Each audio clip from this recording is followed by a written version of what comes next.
তো আপনাদের প্রত্যেকের জন্য বিরাট সুখবর রয়েছে, কারণ ইতিমধ্যেই কিন্তু অন্নপূর্ণা ভান্ডার প্রকল্পের টোটাল 12 পাতার একটি ফর্ম অনলাইনে প্রকাশ করা হয়েছে। অর্থাৎ যারা লক্ষ্মীর ভান্ডার প্রকল্পের টাকা পাচ্ছিলেন, এবার অন্নপূর্ণা ভান্ডার প্রকল্পের টাকা পাওয়ার জন্য এই 12 পাতার ফর্ম কিন্তু আপনাদের ফিল আপ করতে হবে। তো এই ফর্ম আপনারা কিভাবে ফিল আপ করবেন, তার জন্য কোন কোন ডকুমেন্টের প্রয়োজন পড়বে এবং এই ফর্ম আপনারা কোথায় জমা করবেন, বিস্তারিত আজকের এই ভিডিও থেকে আপনারা জানতে পারবেন। সম্পূর্ণ ফর্ম ফিল আপ পদ্ধতি পাশাপাশি ডকুমেন্ট লিস্ট আজকের এই ভিডিওতে আমি দেখাবো। আশা করি ভিডিওটি আপনাদের প্রত্যেকেরই কাজে আসবে। শুরু থেকে শেষ পর্যন্ত অবশ্যই দেখবেন। ভিডিওটি ভালো লাগলে লাইক করবেন, চ্যানেলটিকে সাবস্ক্রাইব করে পাশে রাখা বেল আইকনটি প্রেস করে নোটিফিকেশন অল করে রাখবেন। সবার সুবিধার্থে ভিডিওটি শেয়ার করবেন। তো চলুন শুরু করি। তো এখন আপনারা যে ফর্ম দেখতে পাচ্ছেন, এটা হলো অন্নপূর্ণা যোজনা প্রকল্পের সম্পূর্ণ নতুন একটি ফর্ম, যেটা সরকারি ওয়েবসাইটে অফিসিয়ালি প্রকাশ করা হয়েছে। তো যদি আপনারা এই ফর্মটি ডাউনলোড করতে চান, সেক্ষেত্রে আপনার স্মার্টফোন থেকে বা কম্পিউটার থেকে যে কোনো একটি ব্রাউজার ওপেন করবেন। ব্রাউজার ওপেন করে সেখানে গিয়ে সার্চ করবেন লক্ষ্মীর ভান্ডার লিখে অথবা অন্নপূর্ণা যোজনা লিখে। তাহলে কিন্তু ফার্স্ট লিঙ্ক আপনারা পেয়ে যাবেন অন্নপূর্ণা যোজনার, যেটা হলো socialsecurity.wb.gov.in। এই ফার্স্ট লিঙ্কে ক্লিক করবেন। ক্লিক করলে কিন্তু অফিসিয়াল যে ওয়েবসাইট অন্নপূর্ণা যোজনার, সেই ওয়েবসাইটটা চলে আসবে এবং এই ওয়েবসাইটে বর্তমানে কিছু আপডেট আপনারা দেখতে পারবেন, যেখানে প্রথমে রয়েছে ট্র্যাক অ্যাপ্লিকেশন স্ট্যাটাস। এখান থেকে অন্নপূর্ণা ভান্ডার প্রকল্পের বর্তমান যে স্ট্যাটাস সেটা আপনারা দেখতে পারবেন। পাশাপাশি দুটো ফর্ম দেওয়া হয়েছে, একটা হলো অন্নপূর্ণা ভান্ডার প্রকল্পের ইংলিশ ফর্ম আর একটা হলো অন্নপূর্ণা ভান্ডার প্রকল্পের বাংলা ফর্ম। তো এখান থেকে যে ফর্ম আপনার সুবিধা সেই ফর্মটিকে ডাউনলোড করে নেবেন। এখানে ক্লিক করবেন, ক্লিক করলে কিন্তু সঙ্গে সঙ্গে ডাউনলোড হয়ে যাবে। দেখতে পাচ্ছেন ডাউনলোড হয়ে গেল। এবার ফর্মটাকে আপনারা ওপেন করবেন। তো এই ফর্ম জমা দেওয়ার জন্য এই ফর্মটিকে কিন্তু আপনাদের প্রিন্ট আউট করে অথবা জেরক্স করে বের করতে হবে, তারপরে হাতে লিখে ফর্মটাকে ফিল আপ করতে হবে। তো ফর্মের মধ্যে কি রয়েছে, অন্নপূর্ণা যোজনা পারিবারিক তথ্য সংগ্রহ ফর্ম। অর্থাৎ এই ফর্মটা কিন্তু আপনার ফ্যামিলির সম্পূর্ণ তথ্য গ্রহণ করবে, যেটা কিন্তু কিছুক্ষণ আগেই সংবাদ মাধ্যমে সরকার জানিয়েছে যে এবার যে অন্নপূর্ণা ভান্ডার প্রকল্পে আবেদন, সেটা কিন্তু সম্পূর্ণ পরিবারের তথ্য নিয়ে সেই ফর্মটি ফিল আপ হবে। তো প্রতিটি বিভাগে স্পষ্ট ক্ষেত্র, টিক চিহ্ন, চেকবক্সের বিকল্প এবং নির্দেশাবলী রয়েছে। প্রতিটি চেকবক্স ও ক্ষেত্র পরিষ্কারভাবে চিহ্নিত করা হয়েছে।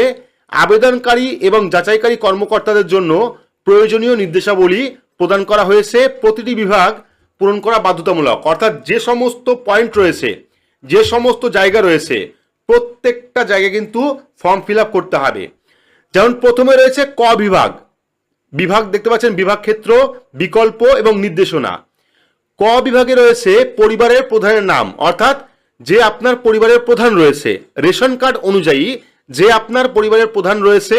তো এবার 1 নম্বর পয়েন্টে রয়েছে পরিবারের প্রধানের নাম। তো এখানে কিন্তু পুরো নাম আপনার লিখতে হবে। দেখতে পাচ্ছেন বিকল্প ইনপুট, এখানে কিন্তু পুরো নাম লিখতে হবে আপনার পরিবারের যে বর্তমান প্রধান রয়েছেন।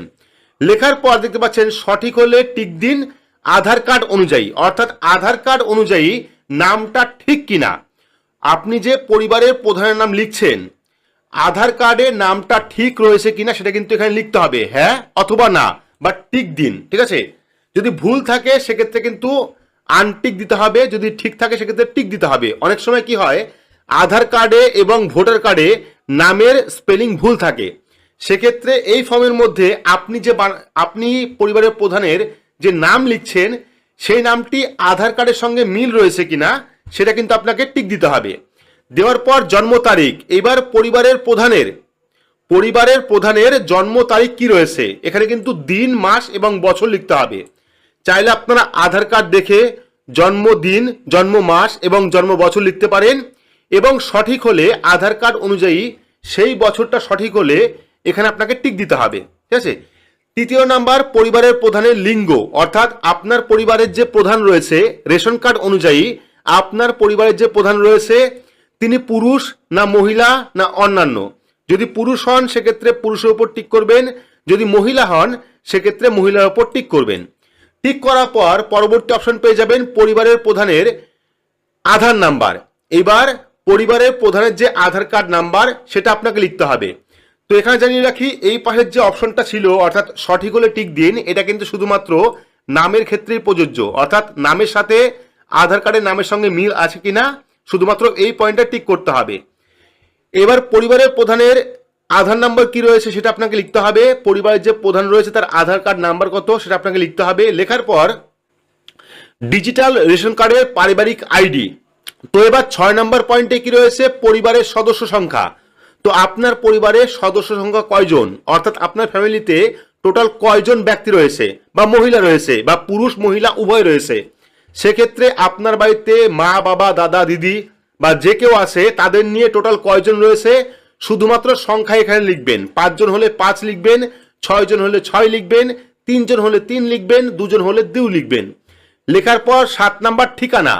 এবার আপনার স্থায়ী ঠিকানা, বর্তমানে কোথায় রয়েছেন সেই সম্পূর্ণ ঠিকানা বা বাড়ির অ্যাড্রেস সেটা আপনাকে লিখতে হবে। এখানে কিন্তু আপনারা গ্রাম প্লাস পোস্ট অফিস, গ্রাম এবং পোস্ট অফিস কোনটা, পিনকোড নাম্বার কোনটা, থানা কোনটা, সমস্ত কিছুই আপনারা লিখবেন। লেখার পর 8 নাম্বার রয়েছে যোগাযোগ নাম্বার, অর্থাৎ এখানে আপনাকে ফোন নাম্বার দিতে হবে। বলা হয়েছে বিশেষত পরিবারের প্রধানের আধার নাম্বার সংযুক্ত মোবাইল নাম্বার, অর্থাৎ এখানে যে ফোন নাম্বার দিতে বলা হয়েছে সেটা হলো আপনার পরিবারের যে প্রধান রয়েছে সেই প্রধানের আধারের সঙ্গে যে ফোন নাম্বারটা লিংক রয়েছে সেই ফোন নাম্বারটা এখানে দিতে হবে। দেওয়ার পর পেয়ে যাবেন 9 নাম্বার নাম, জন্ম তারিখ, লিঙ্গ, পরিবারের প্রধানের সঙ্গে সম্পর্ক, আধার নাম্বার, পরিবারের সকল সদস্যের। এবার এখানে কিন্তু আপনাকে সম্পূর্ণ পরিবারের ডিটেলস দিতে হবে, ঠিক আছে। 9 নাম্বার যে পয়েন্ট রয়েছে 9 নাম্বার পয়েন্টে আপনাকে সম্পূর্ণ পরিবারের ডিটেলস দিতে হবে। দেখতে পাচ্ছেন ডিটেলসের মধ্যে কি রয়েছে, পরিবারের প্রধান, ঠিক আছে। পরিবারের প্রধানের নাম এখানে লিখবেন। পরিবারের যে প্রধান রয়েছে আপনার বাবা হতে পারে, আপনার ঠাকুরদা হতে পারে, ঠাকুমা হতে পারে, যেই পরিবারের প্রধান হন না কেন তার কিন্তু নাম এখানে লিখতে হবে। দেখতে পাচ্ছেন নাম, জন্ম তারিখ, লিঙ্গ।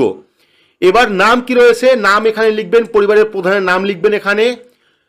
পরিবারের প্রধানের জন্ম তারিখ কোনটা, পরিবারের প্রধানের জন্ম তারিখ সেটা আপনি লিখবেন। লেখার পর লিঙ্গ অর্থাৎ সে পুরুষ না মহিলা সেটা লিখবেন।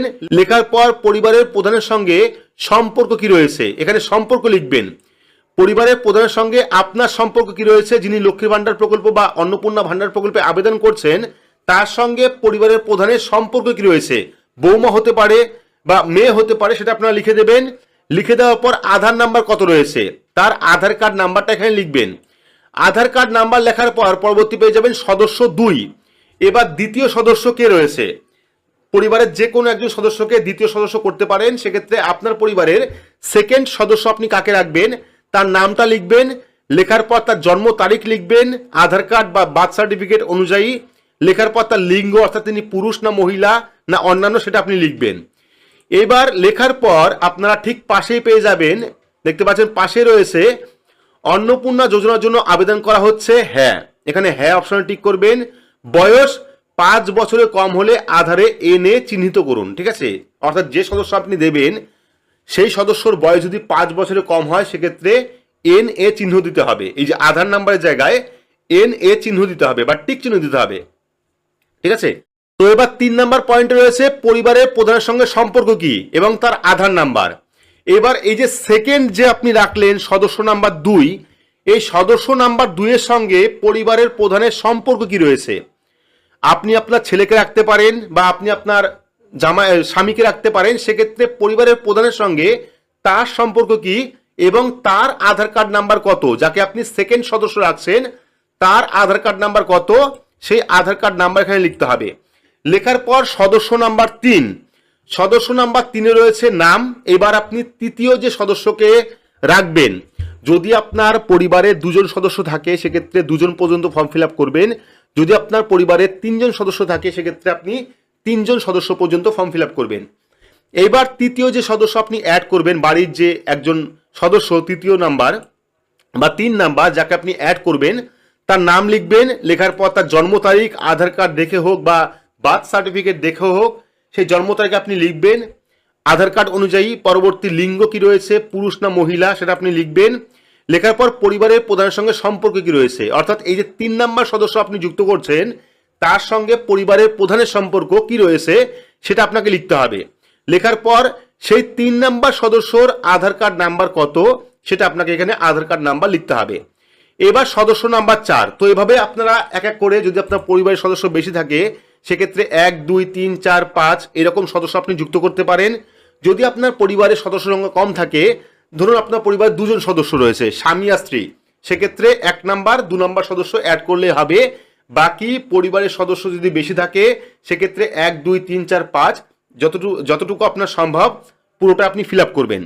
ফিল আপ করার পর পেয়ে যাবেন পরিবারের 10 নাম্বার পেয়ে যাবেন পরিবারের প্রধান এবং পরিবারের সকল প্রাপ্তবয়স্ক সদস্যদের ব্যাংক অ্যাকাউন্ট নগদ অর্থ হস্তান্তরের জন্য।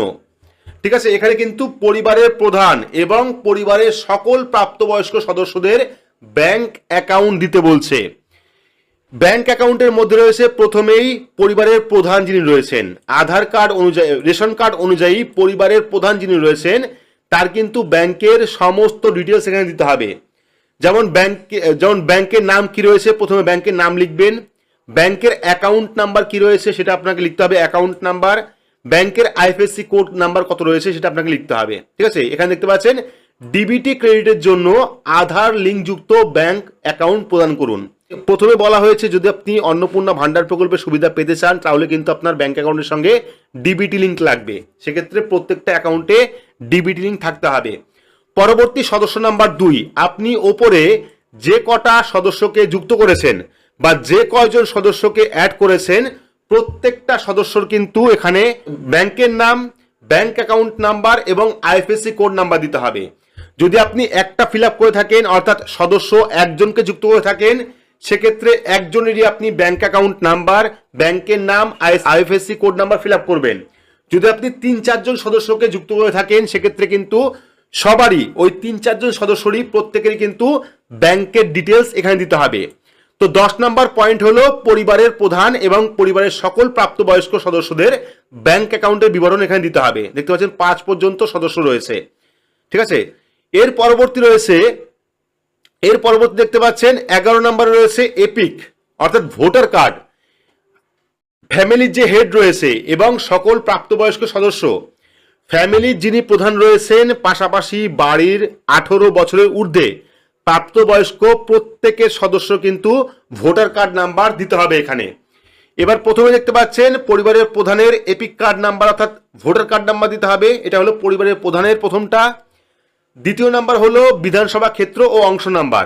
তো পরিবারের প্রধানের যে ভোটার কার্ড নাম্বার দেবেন আপনি তার কিন্তু ভোটার লিস্টে আপনি বিধানসভা ক্ষেত্র এবং অংশ নাম্বার দেখতে পারবেন। সেক্ষেত্রে বিধানসভার নাম্বার এবং অংশ নাম্বার বা বিধানসভা কোনটা এবং অংশ নাম্বার কত সেটা আপনাকে লিখতে হবে।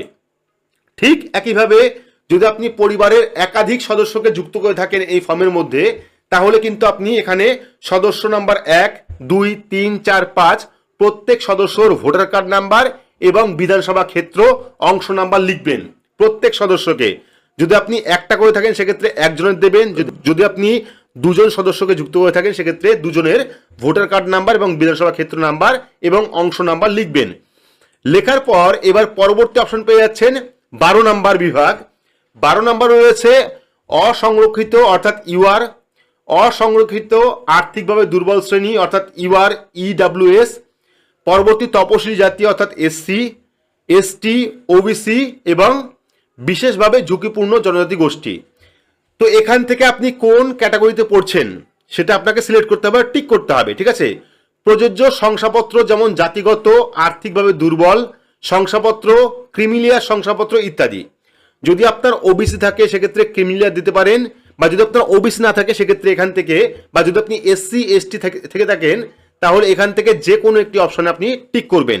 আপনার কাছে যে সার্টিফিকেট রয়েছে বা আপনি যে ক্যাটাগরিতে পড়ছেন সেই ক্যাটাগরির পাশে আপনি টিক চিহ্ন দেবেন। দেওয়ার পর দেখতে পাচ্ছেন রেশন কার্ড বা খাদ্য ভর্তুকি। এবার রেশন কার্ড নাম্বার কত রয়েছে আপনার, সেক্ষেত্রে আপনার যে রেশন কার্ড নাম্বার রয়েছে বা যে ক্যাটাগরি রেশন কার্ড নাম্বার রয়েছে সেটা আপনাকে লিখতে হবে। যদি পিএইচএইচ থাকে সেক্ষেত্রে এখানে পিএইচএইচ দিয়ে আপনার রেশন কার্ড নাম্বার লিখতে হবে। সঠিক হলে টিক দিতে হবে। ঠিক আছে, এর পরবর্তী 4 নাম্বার যে ফর্ম রয়েছে 4 নাম্বার ফর্মে বলা হয়েছে আপনার কি ডিজিটাল রেশন কার্ড আছে।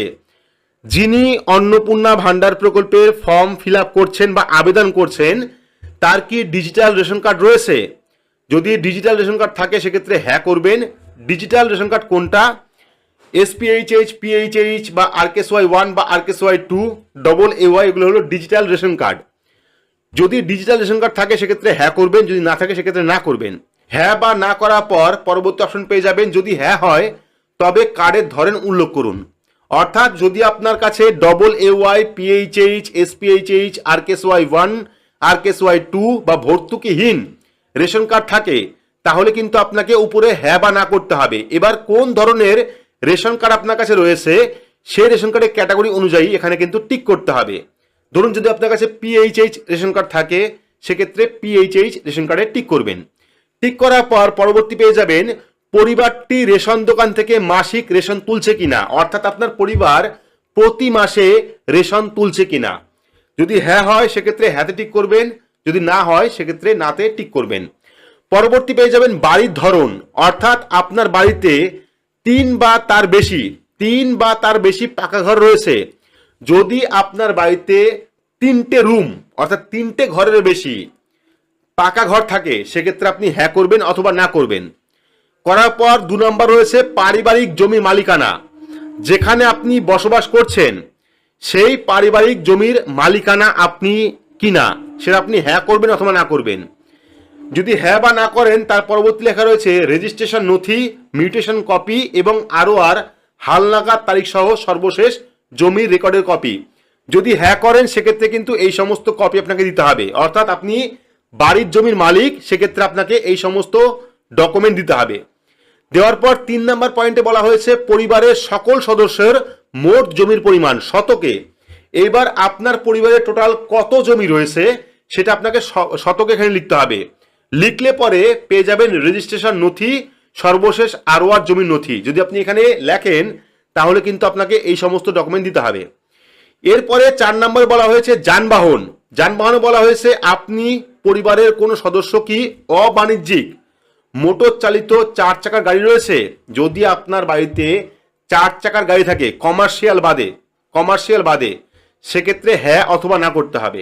সাদা প্লেট যে গাড়ির নাম্বারগুলো যদি আপনার বাড়িতে 4 চাকা সেক্ষেত্রে হ্যাঁ অথবা না করতে হবে। যদি হ্যাঁ হয় তবে গাড়ির সংখ্যা উল্লেখ করুন, কতগুলি গাড়ি রয়েছে সেটি আপনাকে উল্লেখ করতে হবে, একটা হতে পারে, দুটো হতে পারে। লিখে দেবেন গাড়ির রেজিস্ট্রেশন নাম্বার, গাড়ির যে নাম্বার প্লেট রয়েছে মোটরসাইকেল অথবা 4 চাকা যে নাম্বার প্লেট রয়েছে সেই নাম্বার প্লেটের রেজিস্ট্রেশন নাম্বার লিখতে হবে। লেখার পর গাড়ি, জিপ, ট্রাক্টর অন্তর্ভুক্ত করুন। এখানে আপনার কোন গাড়ি রয়েছে, জিপ রয়েছে না প্রাইভেট কার রয়েছে না ট্রাক্টর রয়েছে, সেক্ষেত্রে আপনি এখানে হ্যাঁ অথবা না করবেন এবং কোনটা রয়েছে সেটা আপনি লিখবেন। এর পরবর্তী 5 নাম্বার বলা হয়েছে পরিবার ভিত্তিক সদস্যদের স্বাস্থ্য বীমা। যদি আপনার পরিবারে কারো স্বাস্থ্য বীমা থাকে সেক্ষেত্রে হ্যাঁ অথবা না অপশনে ক্লিক করতে পারেন। যদি হ্যাঁ হয় তবে সরকারি বা বেসরকারি বীমার অঙ্ক এবং প্রিমিয়াম বিবরণ সহ উল্লেখ করুন। অর্থাৎ আপনার পরিবারের কোনো সদস্যর যদি স্বাস্থ্য বীমা করা থাকে, যদি না অপশনে টিক করেন সেক্ষেত্রে কোনো কিছু দেওয়ার দরকার নেই। যদি হ্যাঁ অপশনে টিক করেন সেক্ষেত্রে কিন্তু এই সমস্ত যাবতীয় ফর্ম আপনাকে ফিল আপ করতে হবে। যেমন পরিবারের প্রধানের কোন প্রিমিয়াম রয়েছে, বিমার অঙ্ক রয়েছে, কত রয়েছে সেটা আপনাকে লিখতে হবে। সদস্য নাম্বার 1-এ লিখতে হবে, সদস্য নাম্বার 2-তে লিখতে হবে, সদস্য নাম্বার 3-তে লিখতে হবে। তো এখানে আপনারা না করে দেবেন, ঠিক আছে, পরিবারের স্বাস্থ্য বীমা নেই, না করে দেবেন। পরবর্তী 5 নাম্বার পয়েন্ট রয়েছে বিভাগ বা ক্ষেত্র। এখানে বিভাগ বা ক্ষেত্রে রয়েছে প্রিমিয়াম বিবরণ, অর্থাৎ কত টাকা প্রিমিয়াম তার বিবরণ দিতে হবে। এবার ঘ নাম্বারে রয়েছে আয় বা পেশা। 1 নাম্বার বলা হয়েছে কোনো সদস্য কি আয়কর বা পেশাগত কর প্রদান করেন, অর্থাৎ আপনার বাড়িতে কোনো ব্যক্তি কি ইনকাম ট্যাক্স রিটার্ন করে, সেক্ষেত্রে হ্যাঁ অথবা না অপশনে টিক করবেন। হ্যাঁ হলে কিন্তু আপনি এই অন্নপূর্ণা ভান্ডার প্রকল্পের টাকা পাবেন না, না হলে পাবেন। যদি আপনার বাড়ির কোনো সদস্য ইনকাম ট্যাক্স রিটার্ন করে বা ট্যাক্স রিটার্ন করে সেক্ষেত্রে আপনাকে হ্যাঁ অথবা না অপশনে টিক করতে হবে। টিক করার পর পেয়ে যাবেন 2 নাম্বার পয়েন্ট পরিবারের সদস্যদের প্যান কার্ড নাম্বার। এইবার আপনি এই ফর্মের মধ্যে যতগুলি সদস্যকে যুক্ত করেছেন, যদি আপনি একটা করেন সেক্ষেত্রে একজনের নাম এবং প্যান কার্ড নাম্বার দিতে হবে। যদি আপনি 1-এর বেশি সদস্য যুক্ত করে থাকেন সেক্ষেত্রে তার প্যান নাম্বার এবং নাম দিতে হবে। যদি আপনি 3য় নাম্বার সদস্য যুক্ত করেন সেক্ষেত্রে 3য় নাম্বার ব্যক্তিরও কিন্তু প্যান কার্ড নাম্বার এবং নাম এখানে লিখতে হবে। এক কথায় আপনি যতগুলি সদস্যকে যুক্ত করেছেন ফর্মে প্রত্যেকেরই কিন্তু নাম এবং প্যান কার্ড নাম্বার এখানে লিখতে হবে। লেখার পর 3 নাম্বার পয়েন্ট পেয়ে যাবেন কর্মসংস্থানের ধরন। এবার পেয়ে যাচ্ছেন পরিবারের প্রধান বা পরিবারের যে প্রধান রয়েছে তার কর্মসংস্থানের ধরন কি রয়েছে, তিনি কোন কাজ করেন।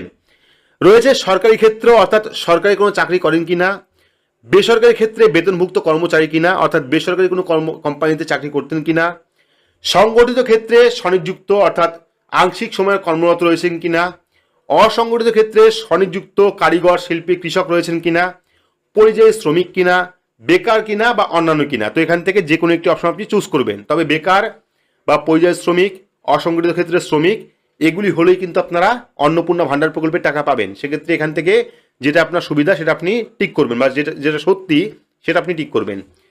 সবচেয়ে উপযুক্ত ঘরে টিক দিন, যদি থাকে প্রয়োজনীয় নথি এবং স্বঘোষণা জমা দিতে হবে। যদি আপনি টিক করেন সেক্ষেত্রে কিন্তু প্রয়োজনীয় ডকুমেন্ট এবং স্বঘোষিত ফর্ম জমা করতে হবে। এবার এইভাবে ঠিক একইভাবে আপনারা যতজন সদস্যকে এই ফর্মে যুক্ত করেছেন প্রত্যেক সদস্য কিন্তু ডিটেলস এখানে দিতে হবে। তিনি কোন কাজ করেন, ঠিক আছে, কোন পেশায় নিযুক্ত রয়েছেন, সমস্ত ডিটেলস এখানে লিখতে হবে। লেখার পর এবার পেয়ে যাবেন এখানে 4 নাম্বার পয়েন্ট। 4 নাম্বার পয়েন্ট রয়েছে পরিবারের শিক্ষিত প্রাপ্তবয়স্ক সদস্যদের সংখ্যা এবং পরিবারের অশিক্ষিত প্রাপ্তবয়স্কের সংখ্যা। অর্থাৎ আপনার পরিবারে কতজন শিক্ষিত রয়েছে প্রাপ্তবয়স্কদের মধ্যে 18 বছরের ঊর্ধ্বে এবং কতজন সদস্য রয়েছে অশিক্ষিত প্রাপ্তবয়স্কদের মধ্যে, সেটা কিন্তু আপনাকে লিখতে হবে। লেখার জন্য প্রথমে পেয়ে যাবেন শিক্ষিত প্রাপ্তবয়স্ক, অর্থাৎ আপনার পরিবারে কতজন শিক্ষিত রয়েছেন সেটা আপনি সংখ্যায় লিখবেন, 2 জন 4 জন বা 1 জন বা কেউ নেই সেক্ষেত্রে 0 লিখবেন। দ্বিতীয় নম্বর পয়েন্টে বলা হয়েছে অশিক্ষিত, আপনার পরিবারে কতজন অশিক্ষিত রয়েছেন সেটা আপনাকে সংখ্যায় লিখতে হবে, 1 বা 2 জন বা কোনো জনই নেই লিখবেন। লেখার পর পরিবারের প্রধান, ঠিক একইভাবে কিন্তু পরিবারের প্রধান অশিক্ষিত কিনা বা শিক্ষিত কিনা সেটা আপনাকে ঠিক করতে হবে। এবং সদস্য নাম্বার 1, সদস্য নাম্বার 2, সদস্য নাম্বার 3 যতগুলি সদস্যকে যুক্ত করেছেন তারা শিক্ষিত না অশিক্ষিত সেটা আপনাকে ঠিক করতে হবে। ঠিক করার পর পরিবারের সকল শিক্ষিত প্রাপ্তবয়স্ক সদস্যদের সর্বোচ্চ শিক্ষাগত যোগ্যতা প্রদান করুন। অর্থাৎ এখানে যদি আপনি লেখেন তাহলে কিন্তু সেই যে সদস্য তার কিন্তু সর্বোচ্চ যে শিক্ষাগত যোগ্যতা অর্থাৎ তিনি লাস্ট কত পর্যন্ত পড়াশোনা করেছেন তার কিন্তু প্রমাণ দিতে হবে, ঠিক আছে। এর পরবর্তী 5 নাম্বারে বলা হয়েছে কোন সদস্য কি কোনো সাংবিধানিক পদ, মন্ত্রী, সাংসদ, বিধায়ক, পৌরস্থানীয় সংস্থা এবং পঞ্চায়েত সংস্থার প্রাক্তন বর্তমান ধারক। অর্থাৎ আপনার পরিবারের যে রয়েছে যে কোনো সদস্য তিনি কি কোনো পদে রয়েছেন, মন্ত্রিত্বে রয়েছেন, সাংসদে রয়েছেন, বিধায়ক রয়েছেন বা অন্যান্য কোনো পদে রয়েছেন। যদি হ্যাঁ হয় তাহলে হ্যাঁতে টিক করবেন, যদি না হয় তাহলে নাতে টিক করবেন। যদি হ্যাঁতে টিক করেন সেক্ষেত্রে আপনাকে ফিল আপ করতে হবে যিনি এই পদে রয়েছেন তার সদস্য নাম্বার কত এবং প্রয়োজনীয় সহায়ক নথি থাকলে জমা দিতে হবে এবং স্বঘোষণাপত্র আপনাকে দিতে হবে। এর পরবর্তী কোন সদস্য কি সরকারি পেনশনভোগী, অর্থাৎ আপনার পরিবারের কোন সদস্য, যে কয়জন সদস্যকে আপনি ফর্মে যুক্ত করেছেন তার মধ্যে কোন সদস্য কি সরকারি পেনশন পায়। যদি পেনশন পেয়ে থাকে সেক্ষেত্রে হ্যাঁতে টিক করবেন, যদি না পেয়ে থাকেন সেক্ষেত্রে নাতে টিক করবেন। যদি পেনশন পেয়ে থাকে যদি আপনি হ্যাঁতে টিক করেন তাহলে কিন্তু আপনাকে তার সদস্য সংখ্যা লিখতে হবে এবং স্লিপ অর্থাৎ পেনশন স্লিপ এই ফর্মের সঙ্গে যুক্ত করতে হবে। এর পরবর্তী 7 নাম্বার বলা হয়েছে কোন সদস্য কি জিএসটির অধীনে নিবন্ধিত আছেন। অর্থাৎ যদি আপনার ফ্যামিলির বা আপনার পরিবারের কেউ কারো জিএসটি ফাইল থাকে সেক্ষেত্রে এখানে আপনি হ্যাঁ করবেন অথবা নাতে টিক করবেন। যদি হ্যাঁ হয় সেক্ষেত্রে জিএসটি আইন নাম্বার এখানে লিখতে হবে। লেখার পর পরিবারের মোট বার্ষিক আয় কত, আপনার টোটাল ফ্যামিলির বার্ষিক বা বছরে আয় কত সেটা আপনাকে অঙ্কে লিখতে হবে। সেক্ষেত্রে আপনার পরিবারের টোটাল ইনকাম কত বছরে সেটা আপনি লিখবেন। লেখার পর 1 নাম্বার পেয়ে যাবেন পরবর্তী সিএএ আবেদন এবং বর্তমান অবস্থা যদি থাকে। যদি আপনার নাম ভোটার লিস্ট থেকে ডিলিটেড হয়ে যায়, যদি আপনি সিএতে আবেদন করে থাকেন সেক্ষেত্রে সেই আবেদনের অবস্থা কি রয়েছে, প্রযোজ্য নয় বা আবেদন করা হয়েছে, যদি আবেদন করে থাকেন যদি হ্যাঁ হয় তাহলে আবেদনের নাম্বার কত। যদি আপনি সিএতে আবেদন করে থাকেন তাহলে এখানে আপনাকে আবেদন নাম্বার লিখতে হবে। ইস্যু করা হয়েছে যদি হ্যাঁ হয় সেক্ষেত্রে সার্টিফিকেট নাম্বার, অর্থাৎ আপনি সিএ সার্টিফিকেট পেয়ে গেছেন সেক্ষেত্রে সার্টিফিকেটের নাম্বার দেবেন। সদস্য 1 অর্থাৎ এভাবে কিন্তু এক এক করে সদস্য যুক্ত হবে, ঠিক আছে। সদস্য 1, সদস্য 2 তার সিএ নাম্বার যাবতীয় সার্টিফিকেট নাম্বার দিতে হবে। যতজন সদস্যকে আপনি ফর্মে যুক্ত করেছেন প্রত্যেকের কিন্তু আপনার সিএ নাম্বার এবং সার্টিফিকেট নাম্বার দিতে হবে। দেওয়ার পর পরবর্তী 2 নম্বর অপশনে পেয়ে যাচ্ছেন অন্যান্য কিষাণ ক্রেডিট কার্ড বা কেসিসি, কৃষাণ ক্রেডিট কার্ড বা এআরডি, শিল্পী ক্রেডিট কার্ড, মৎস্যজীবী ক্রেডিট কার্ড, শিক্ষার্থী ক্রেডিট কার্ড ইত্যাদি।